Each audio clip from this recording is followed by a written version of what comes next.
Hello, it is your girl Kandise with KUBBS Driven Fashion located right here in Birmingham, Alabama. And tonight, we are going to do story time. Yes, we're going to do story time. I'm going to read out this book. And as you all know, I have been doing jewelry since 2014. But before I started doing jewelry, I wrote a book. And this is my book I wrote. And for some reason, it has bits. So y'all, first of all, I want y'all to make sure y'all see I'm not lying.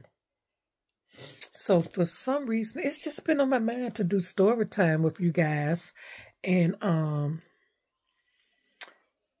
just trying to get my numbers up. I'm just trying to get my numbers up. So I'm doing whatever necessary for me to connect with you all. And that's what I want to do. I want you all to come in and feel comfortable to leave comments on my short stories, on my videos, on my lives. I came in and did a live yesterday. I don't know what time it is right now. On my YouTube channel, I didn't get much interaction, but I know as long as I be consistent with it and keep doing it, that you all will come in because I was showing waist beads. So tonight it is going to be story time with Kandise here at KUBBS Driven Fashion. We're going to do story time. So if y'all like this, comment below. Excuse me. If you want to hear more of this, because I'm only going to give you one chapter tonight. So if you want to hear more, comment below. You want more of the story of the book, because I'm beginning to work on part 2. This is going to be another thing at the beginning of the year. I am going to start doing that because part 2 needs to come out. I sold a lot of these books. They're not for sale now. They're not on Amazon or anything. I know, because I pulled out of my contract with the publisher I was with because some things didn't go right. So I pulled out to keep my stuff to myself.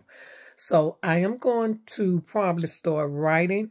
I have wrote 2, but I'm going to get it to my editor because I still use the same editor. Let her read it, go over, do what she need to do, get it back to me, and do the publishing myself on Amazon, how they do it. Find somebody to help me do it and get that done. But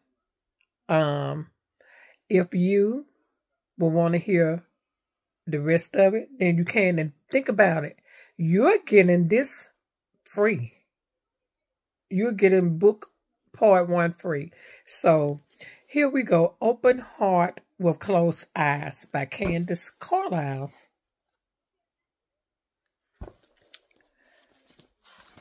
So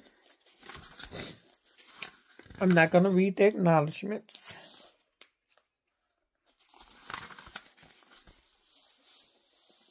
I will read the prologue and then chapter 1. Here we go. Get your drink, get your tea. If you drink tea at night, get your water, whatever you drink at night, a glass of wine, and check this out. As Sharon sat at her computer, checking her emails, feeling tired, she knew it was time to tell Dara that she was expecting, but she did not know how he was going to react to the situation. Sharon had been seeing Dara for over a year now, and he had promised that he would marry her. But every time she brought that subject up, he would change it to something else. She could not put her finger on it, but she was beginning to get frustrated with the situation. Dara was an incredible good-looking man. He stood about 6'4" and weighed about 250 pounds, with dark skin and a bald head. His lips were so well defined, they looked as if they were drawn on his face. He worked out at the gym every day so that he could stay in shape. He was so good-looking, he could easily be someone that would grace the cover of a magazine. Women loved him and always threw themselves at him. One night when Dara was at Sharon's house, the impossible happened. He left his cell phone. This was unusual because he would usually keep his cell phone in his car so he wouldn't be distracted while he was with Sharon.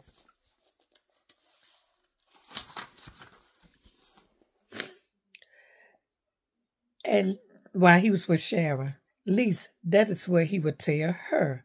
But that night, in Dara haste to take a shower, he did not realize his phone was still in his pants pocket. While Dara was in the shower, his phone rang. Sharon let it go to voicemail, and after the message was left, she quickly went to check it. Sharon was shocked to learn that he was married. His wife, Tamika, had left a message saying she had just made it home and would be ready and waiting on him to get off to give him some good loving. Chapter 1, Sharon and Dara. Dara was in the shower when Sharon burst in screaming at the top of her lungs about what she had just heard on his cell phone. Dara, you dog! You have been around here sleeping with me for over a year now, and every time I talk to you about getting married, you want to change the subject. But now it all makes sense. Since your wife just called to tell you she'll be at home waiting on you. Sharon screamed as she rolled her eyes and neck and sucked her teeth. She could not understand what was going on and why Dara would lie to her. Why, Dara? Why? Why did you have to lie to me? You could have told me the truth and let me make this decision on my own. Dara immediately became defensive. What the hell are you doing answering my phone anyway? You do not have the right to do that, he said, grabbing a towel from the rack and wrapping it around his waist before he stepped out of the shower. He was trying to think of how to smooth things over with Sharon. No, I didn't, but you're in my house, and I can check whatever the hell I want when it's in my house. Sharon retorted back with anger, flashing in her eyes. You forgot? This time to leave it in the car. Now your secret is out. Now I know why you would never bring it in the house, but I was so blinded by love that I could not see the truth right in front of me. She continued shaking her head. My mother always told me, when you lay down with dogs, you end up with fleas. And not only have I ended up with fleas, but I have ended up pregnant by you. Hell no, you are not about to have a baby, so you know what you have to do. Dara stormed into the bedroom and started getting dressed. And what is that, Dara? Sharon asked as she followed him out of the bedroom. You're going to get rid of that situation and not bring trouble to my home. Your home? Right about now, I don't care anything about your home. I cannot believe that you have lied to me for over a year. Do you really think I'm gonna let this go that easy? Oh no, baby. You fucked with the wrong one. I will not take this with a grain of salt. Get your clothes and get the hell out of my house. And don't you ever call to come by here on my job, because I promise you, I will have you arrested. The only thing I will let you know about is when I have this baby. I will let you know if it's a girl or a boy. Oh, and one more thing, Dara. Do not underestimate me, because this baby, I might just change my mind and get in contact with you. Goodbye. As Dara began to gather all of his belongings and put them in a duffel bag, he thought about how careless he had become. He really did love Sharon. She was everything he didn't have at home. She was not controlling like his wife Tamika, telling him to do this and do that, like she was his mother instead of his wife. As much as Dara hated to admit it, he did not want to leave Sharon, but he knew she was upset with him and would not hear a word he had to say at that particular moment. So he did what he was asked to do. He got his stuff and he left. As Sharon watched Dara out of her living room window, Tears slightly rolled down her face. She was so distracted by the situation. She was so distraught by the situation that she stood in the same spot for over an hour. By the time she laid down, it was almost midnight. Sharon just could not get the episode out of her mind, let alone eat anything. She put in one of her favorite movies, How Stella Got Her Groove Back, and watched it until she dozed off to sleep. By 3 a.m., the ringing of her phone woke her from her sleep. Looking at the call ID, she saw that it was Dara. Sharon did not answer the phone because she did not want to deal with him.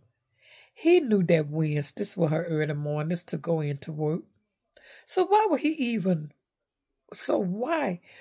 even think about calling her at this time of the morning? The red light flashing indicated he had left a message. I refuse to deal with this foolishness right now. I'll check in the morning, she thought as she turned over and went back to sleep. It seemed only minutes later when the alarm on her nightstand sounded. Still half asleep, Sharon dragged herself out of bed. She went into the bathroom to take a shower and tried to wash away the scene from last night. Sharon stepped into the shower and let the hot water cascade down her back. It felt good. And she stood there for the longest time, just letting the water hit every inch of her body. Finally, she emerged from the shower and began to lather her body with the apple-scented lotion that she loved so much. Dara had given it to her as a birthday gift 2 months ago.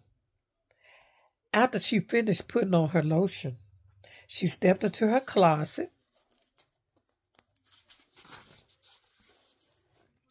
and picked out a beige pantsuit, put on her diamond hoop earrings, and pulled her locks up in a ponytail. After applying her makeup, Sharon took a final look in the mirror. It was flawless. She grabbed her bag and headed out the door to work. She got into her blue Range Rover, pulled out of her driveway, and headed towards the freeway. Sharon was glad that it was Wednesday because the early morning traffic would not be heavy. Once on the freeway, she put in her favorite CD and headed north, listening to the smooth voice of Sade. If you want to hear chapter 2, which would be Tamika, comment below. Comment below if you like the chapter 1. Comment below if you like to read it. Y'all let me know. We will be having story times here at KUBBS Jewelry and Fashion with Open Heart with Closed Eyes by Kandise Carlisle. Enjoy your night.